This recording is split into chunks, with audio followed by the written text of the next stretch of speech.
Do you believe in fate? Well, whatever you do or not, it exists, and it does seem to have a will of its own.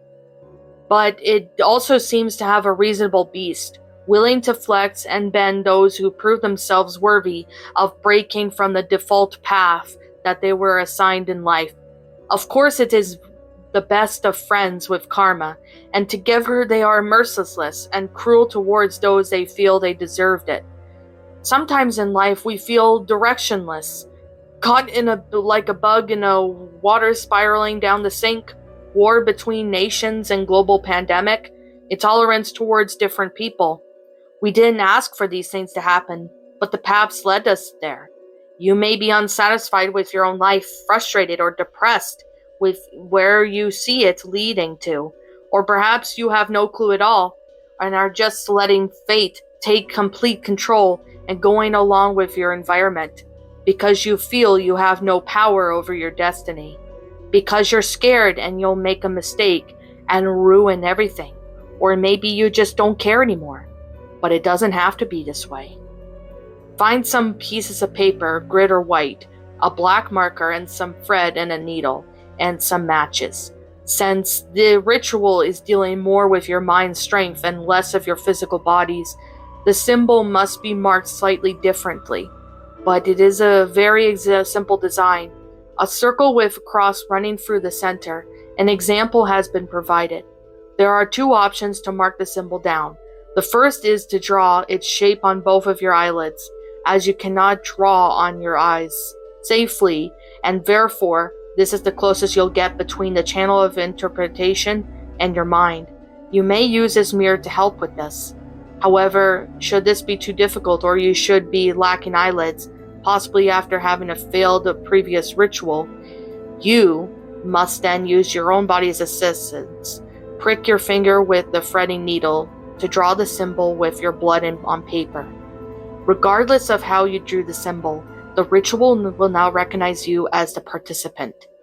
On the paper you marked with blood, or just a separate piece of paper you used for your eyelids, write down a goal, an objective, something you want out of life. It has to be something very true and dear to your heart, not what outfit to wear tomorrow, or find $5 on the sidewalk someday. It has to be a destiny strong enough to sway fate into humoring you with the chance for a duration of the ritual. Once it is done, it's time to prepare for the main part of the ritual. On the other side of that paper, begin drawing the squares with your black marker. If it is on white paper, the squares must be 1 inch by 1 inch, 1 times 1, and the spaces between them should be 1/4 inch wide.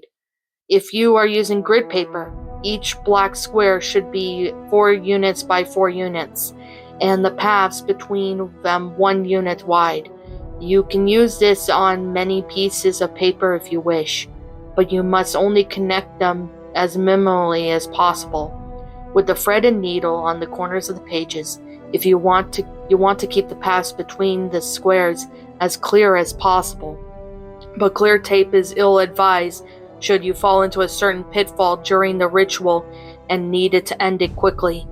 You can do this with the ritual at any time of day or night, but the moon must be enclosed, and no matter of her witness, you'll learn why shortly. Make sure there is an equilate lighting that the white and black strands out from each other easily, and that no part of the papers is or are shrouded in the darkness.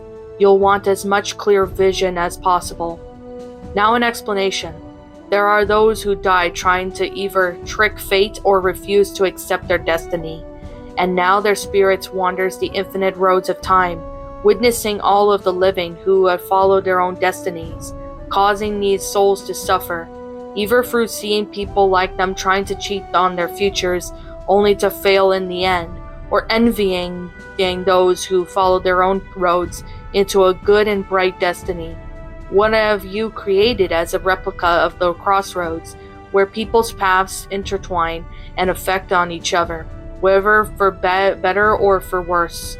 To begin the ritual, close your eyes for 10 seconds, breathe in and out deeply, and then stare at the first intersection of your white lines you see. Stare there and wait. Soon the intersections around the one you are staring at will begin to fill in with the ghosts of the Crossroads. Do not be alarmed. They won't harm you yet. It's a labyrinth, and they were just lost as they were in life. However, the longer you stay, the more they will begin to recognize your form as not one of their own. Your mind is now connected to this maze, but as it is a necessary connection. One of the spots adjacent to your intersection will appear darker than the others. This is a spirit that will lead you to the future you desire.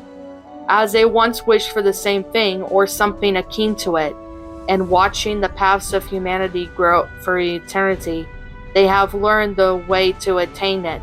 Shift your gaze over to the intersection with the ghost. It's likely that ghost will disappear, leaving the brilliant white spot instead, and a new intersection will be the darkest. Your task is to follow the darkest spot from the crossroads to the crossroads until you stare straight at the ghost for 10 whole seconds.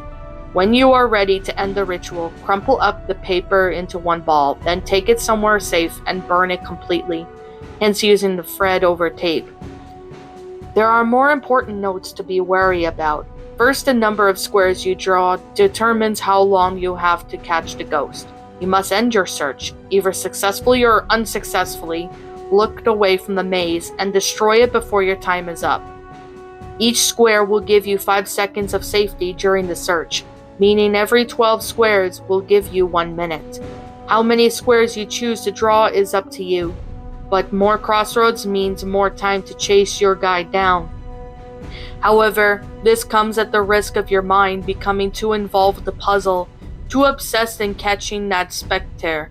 If this happens, and the time passes you by, the ramifications will eat your mind away, even if it's only for a few seconds. It's only enough to bring the rot.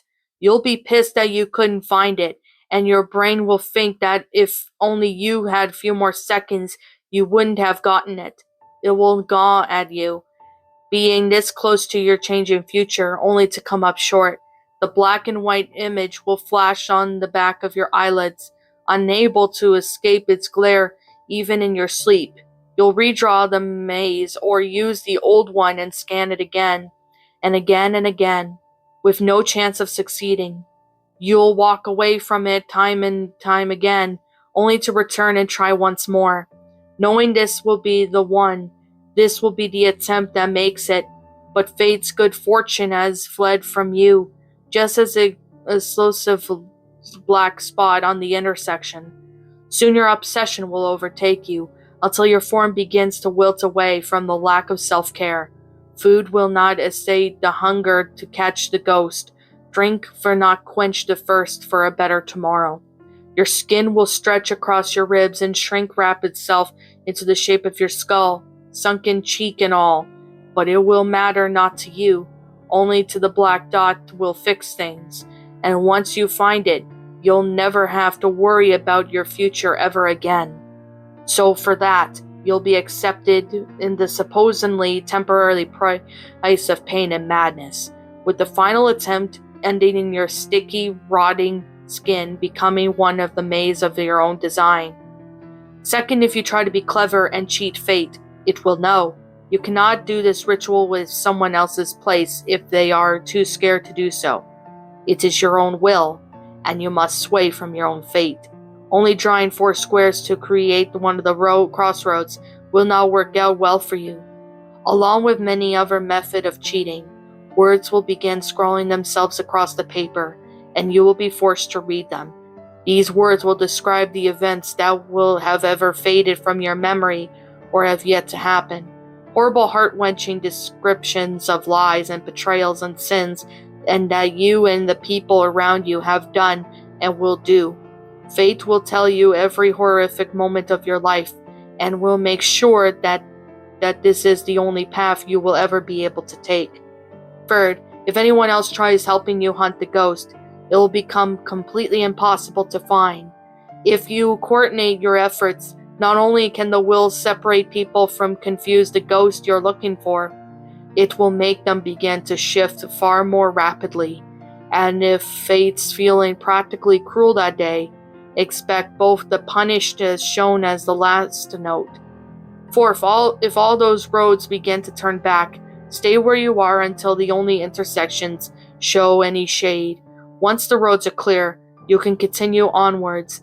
If they continue to blacken, immediately look away and destroy the maze. Don't look at the paper if you can try, for its exterior you will have turned into the shade of the starless night sky.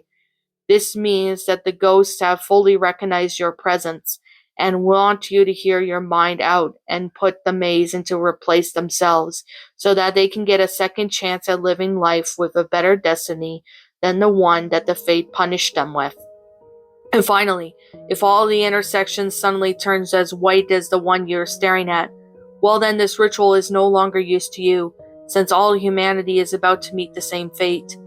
If you do succeed in capturing your ghost though, close your eyes and focus on the image of the maze you just had until the words you wrote on the first paper appeared in your mind. You can end the ritual after destroying the maze. You will suddenly feel refreshed. With a sense of purpose, your goal will be clear as day, and you may even have an idea or two on how to start walking the road where you want to be. When the opportunities arise that can further advance your goal, you will get a feeling in the gut that tells you the action to take. It's not easy to describe, but you'll know it when you feel it. However, sometimes you may question the actions fate makes you take. You might not even appreciate the future you picked out for yourself. If that is ever the case, and fate senses your displeasure, you'll be punished for your lack of appreciation for the sacrifices that had to be made. And one by one, you'll watch the pieces that hold your current life together, reducing you to a destiny that is most undesirable. So show some thanks and stick to what you wanted in the first place. You already changed your future once. There are no take-backs. What's up, my pretties? It's the Lion Queen here. I want to appreciate you all for tuning into this video, and I do appreciate you guys supporting my video by giving this video likes and stuff. If you really enjoyed this video, be sure to leave a like, comment and subscribe if you're new, ring the bell for notifications to when I upload so that way you guys will get updated for whenever I upload. If you want to follow me on Twitter or DeviantArt, feel free to leave a follow on those if you are interested in following me on those socials. If you want to support my backup channel, known as Miss Dark Shigo, feel free to subscribe to it, as a link to that will also be in the About page section. And with that being said, and that being the case, thank you so much for watching, my pretties, and as always, stay pretty.